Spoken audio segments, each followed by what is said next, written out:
अपने विचार रखना चाहती हूँ। सदन में इतिहास को तोड़ मरोड़ कर पेश करके फिर से मुस्लिम तुष्टीकरण के नाम पर भारतीय मुसलमानों को कटघरे में खड़े करने की कोशिश की जा रही है। लेकिन मैं सदन में बताना चाहूँगी कि हम भारतीय मुसलमान जिन्ना के आह्वान को ठुकराकर अपने इस प्यारे वतन की मिट्टी के साथ मजबूती से जुड़े रहे। हमने महात्मा गांधी, बाबा साहब डॉक्टर भीमराव अंबेडकर, रविंद्रनाथ टैगोर जी, सुभाष चंद्र बोस जी, मौलाना अबुल कलाम आज़ाद, अशफाक उल्लाह खां साहब के विचारों को अपनाया। हम भारतीय मुसलमान इंडियंस बाय चॉइस हैं, बाय चांस नहीं।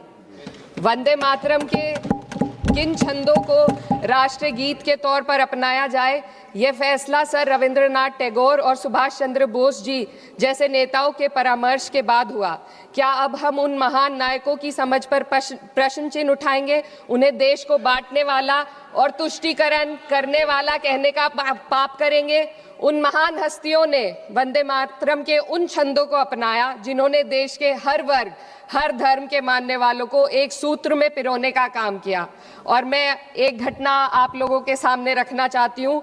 वर्ष 1998 में उत्तर प्रदेश सरकार के मंत्री रविंदर शुक्ला जी ने स्कूलों में राष्ट्रगीत को गाना अनिवार्य कर दिया था। लेकिन तब के तत्कालीन प्रधानमंत्री अटल बिहारी वाजपेयी जी ने, जो उस समय लखनऊ के दौरे पर थे, उत्तर प्रदेश सरकार के इस फैसले पर नाराजगी जताई और यूपी सरकार ने राष्ट्रगीत को अनिवार्य करने वाले मंत्री को बर्खास्त कर दिया था। अब मैं सत्ता पक्ष से सवाल करना चाहूंगी,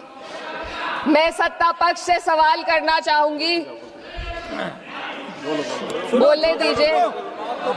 मैं सत्ता पक्ष से सवाल करना चाहूंगी कि जो विजन आजादी के समय के लोगों का था राष्ट्रगीत को स्वेच्छा पर छोड़ने का, उसी का अनुसरण माननीय अटल बिहारी वाजपेयी जी ने किया, तो क्या वे भी मुस्लिम तुष्टीकरण कर रहे थे?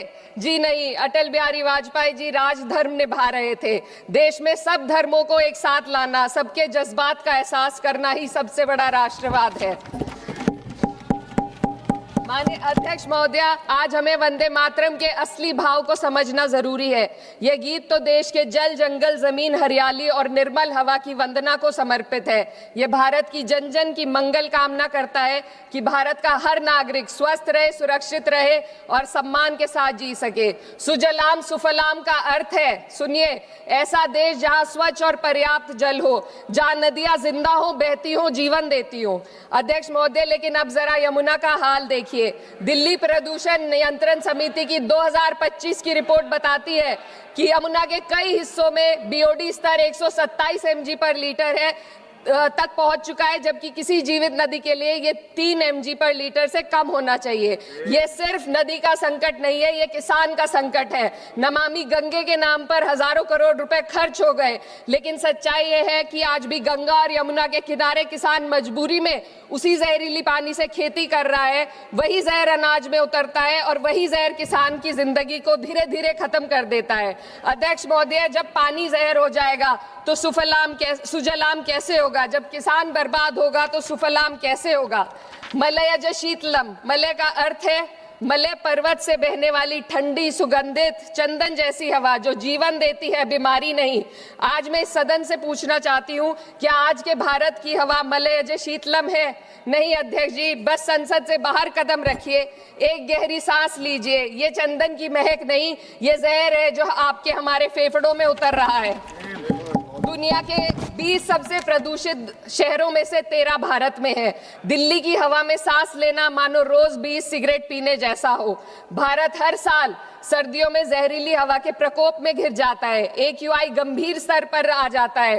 ठंडी हवा का सपना अब गैस चेंबर की हकीकत बन चुका है। हम वो देश हैं जहां सरकार प्रकृति पर बने गीत का मान मर्दन तो करती है, पर उसी प्रकृति, जंगल, हवा, पेड़ को बचाने वाले कानूनों को धीरे धीरे खुद ही खत्म कर रही है। ये है आज के हमारे मलयज शीतलम की अफसोसजनक सच्चाई।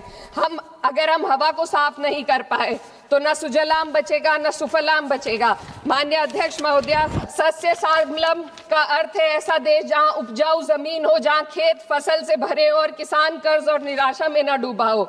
आज किसान सिर्फ मौसम से नहीं लड़ रहा, वह प्रदूषण, नीतियों की बेरुखी और सिस्टम की नाइंसाफी से लड़ रहा है।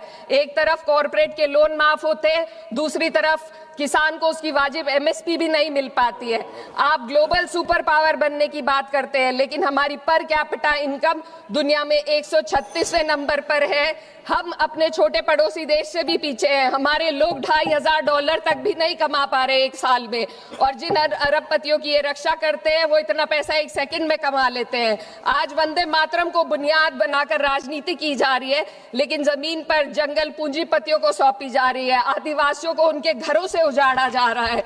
मातरम में जो मातरा माता है वे सिर्फ मातृभूमि की वंदना नहीं, वे इस धरती की हर नारी, वे इस देश की हर बेटी, हर महिला के सम्मान की बात भी करता है। लेकिन आंकड़े अगर आप देखेंगे, एनसीआरबी की हाल की रिपोर्ट के अनुसार, मैम जसवंत के अनुसार देश में हर वर्ष लगभग 30,000 से अधिक बलात्कार हो रहे हैं, यानी एक दिन में 80 से अधिक महिलाएं यौन हिंसा का शिकार होती हैं, और ये सिर्फ दर्ज मामले हैं। जब जम्मू कश्मीर की एक बच्ची हिंसक अत्याचार का शिकार होती है, जब सत्ता से जुड़े लोगों पर आरोप लगते हैं और कार्रवाई वर्षों लटक जाती है, जब उन्नाव की पीड़िता लखनऊ के दरबार में इंसाफ को लेकर अपनी जान देने पर आमादा होती है, जब बिल्किस बानो के अपराधियों का सरकार के लोग द्वारा स्वागत किया जाता है, तो ये घटनाएं वंदे मातरम की आत्मा पर चोट पहुंचाती है। मैं अध्यक्ष महोदया बस यही कहना चाहती हूँ अपनी बात को अंत में रखते हुए कि वंदे मातरम सिर्फ अतीत की ललकार नहीं, ये वर्तमान की जिम्मेदारी है, ये आत्म मंथन की घड़ी है। यही समय है कि हम वंदे मातरम को सिर्फ नारा नहीं, नीति और जिम्मेदारी बनाए। और अपने जज्बात को मैं आलमा इकबाल साहब के तराना हिंद के साथ इस सदन में रखना चाहती हूँ कि सारे जहां से अच्छा हिंदुस्तान हमारा, हम बुलबुले हैं इसके, ये गुलसिता हमारा, मजहब नहीं सिखाता आपस में बैर रखना, हिंदी है हम, वतन है हिंदुस्तान हमारा।